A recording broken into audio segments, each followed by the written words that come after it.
Pregnancy में ज़्यादा सोना या कम सोना या फिर आपको कितना सोना चाहिए, ज़्यादा सोना चाहिए या कम सोना चाहिए, इससे शिशु के विकास पे क्या असर पड़ता है। इससे शिशु का विकास क्या रुक जाता है ज़्यादा सोने से और कम सोने से। प्रेगनेंसी में शिशु के विकास के लिए खाना ही नहीं, सोना भी बहुत ज़रूरी होता है और अच्छे पोजीशन में।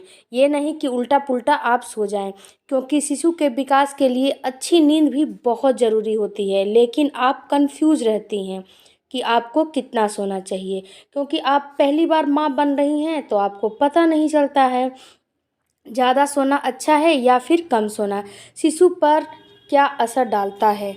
सबसे पहले तो हम जानते हैं कि प्रेगनेंसी में ज़्यादा सोने से क्या नुकसान होता है। अगर आप प्रेगनेंसी में ज़्यादा सोती हैं तो सबसे पहले तो आपको सोने की वजह से आपका वाटर इनटेक कम हो जाता है।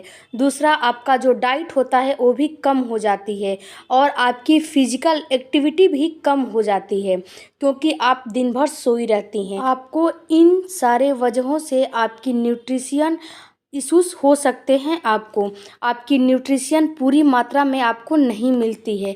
तो आप ही बताइए कि जब आपको न्यूट्रिशन अच्छी मात्रा में नहीं मिलेगी तो गर्भ में बच्चे को कैसे मिलेगा, जिस वजह से आपकी बॉडी को प्रॉब्लम तो होगा ही होगा। आपको भी डायबिटीज़ और लो ब्लड प्रेशर हो सकते हैं। इसके साथ ही गर्भ में शिशु को सुस्ती होने लगती है और शिशु भी सुस्त नेचर का आ सकता है या फिर सुस्त नेचर का पैदा हो सकता है, क्योंकि शिशु की 70% विकास और 70% ट्रेनिंग आपके गर्भ में ही हो जाती है। तो जैसा आप अपनी प्रेगनेंसी के समय करेंगी वैसा ही आपके शिशु भी करता है। ये रिजल्ट आपको आपके शिशु के आने के बाद आपको देखने को मिलेगा। इसके साथ शिशु का वज़न भी कम हो जाता है, क्योंकि आप दिन रात सोती रहती हैं, जिस वजह से आपको न्यूट्रिशन नहीं मिलता है तो शिशु को कहाँ से मिलेगा, जिससे कि शिशु के विकास में कमी आ जाती है और शिशु का विकास रुक जाता है। अब जानते हैं कि कम सोने की क्या क्या वजह होती है और कम सोने से आपके शिशु को क्या नुकसान होता है। देखिए मित्रों, कम नींद आने के बहुत से रीज़न होते हैं। जैसे कि अगर आप वर्किंग लेडी हैं, आप घर से बाहर काम करती हैं, तो काम का स्ट्रेस, ऑफिस का स्ट्रेस आपको बहुत ज़्यादा होता है।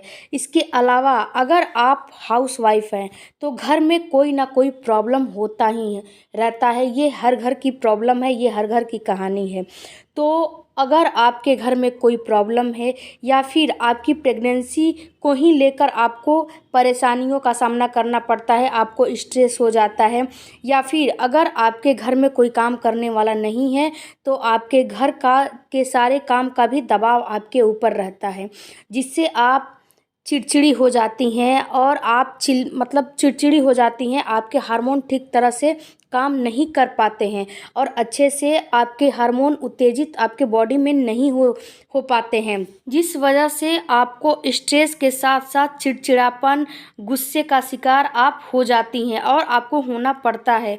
इसका सीधा असर आपके शिशु पर पड़ता है, क्योंकि आपका शिशु आपसे ही कनेक्टेड है। जैसा आप करेंगी वैसा ही आपके गर्भ में आपका शिशु भी सीखेगा और आने के बाद सेम रिजल्ट आपको देखने को मिलेगा कि आपका शिशु भी गुस्सैल, रोने धोने वाला और चिड़चिड़ापन स्वभाव का आपका शिशु हो जाएगा। बच्चा भी आपके जैसा ही पैदा होगा और गुस्सा, चिड़चिड़ापन की वजह से आपके डाइट पर भी असर पड़ता है, क्योंकि आप कभी लंच मिस करेंगी, कभी डिनर मिस करेंगी, क्योंकि आप हर समय तो गुस्से में हैं। तो क्या लंच करेंगी, क्या डिनर करेंगी, इससे आपके शिशु पर सीधा असर पड़ता है और बेबी का ग्रोथ रुक जाता है। ये आप खुद अंदाज़ा लगा सकती हैं। अब जानते हैं कि आपको कितना सोना चाहिए। तो देखिए मित्रों, एक आम आदमी को 7 से 8 घंटे की नींद लेनी चाहिए। आप इस समय प्रेग्नेंट हैं तो आपकी बॉडी को बहुत सारे काम करने होते हैं। आपको 8 से 10 घंटे की नींद लेनी ही लेनी चाहिए, क्योंकि इस समय आपकी बॉडी बहुत सारे काम करती है। आप की बॉडी थक जाती है, जैसे ही आपकी बॉडी आपको बताए कि मुझे सोना है, दिन हो या रात, तो आपको सो जाना चाहिए, क्योंकि इस समय आपकी बॉडी को काम है आपके शिशु को न्यूट्रिशन, हार्मोन, ऑक्सीजन, ब्लड की सप्लाई अच्छे से करना, जिस वजह से आपकी बॉडी थक जाती है। और प्रेग्नेंट महिला को रात में जब सोने जाती है तो बहुत ही कम नींद आती है, क्योंकि कभी इधर दर्द होता है, कभी इधर दर्द होता है, बहुत सी समस्याएं होती है। अगर आपकी प्रेगनेंसी में कोई कॉम्प्लिकेशन नहीं है तो आपको 8 से 10 घंटे की नींद लेनी ही लेनी चाहिए। आपको दिन रात सोना नहीं चाहिए। क्यों भाई, आप बीमार नहीं हैं, आप एक प्रेगनेंसी कंसीव की हैं, आप एक प्रेग्नेंट महिला है।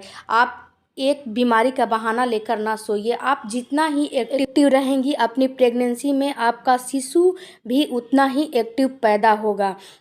आपको पता होगा कि जैसा आप अपने गर्भ में अपने शिशु को शिक्षा देंगी, वैसा ही आपका शिशु आपके सामने रिजल्ट में पैदा होगा। तो आप एक्टिव रहिए और अपने डाइट का अच्छे से ख्याल कीजिए। और आप अपने डॉक्टर से भी पूछ सकती हैं कि आपको कितना सोना चाहिए, डॉक्टर से परामर्श भी ले सकती हैं। तो आप ये सारी जानकारी अच्छे से लीजिए और अच्छे से फॉलो कीजिए, क्योंकि जितना डाइट की ज़रूरत है उतना सोने की भी ज़रूरत है शिशु के ग्रोथ के लिए। आई होप कि आपके सारे डाउट क्लियर हो गए होंगे। तो हमारे चैनल को लाइक, शेयर, सब्सक्राइब, कमेंट करना ना भूलें। मिलते हैं अगले वीडियो में। Thank you for watching. Bye bye. God bless you.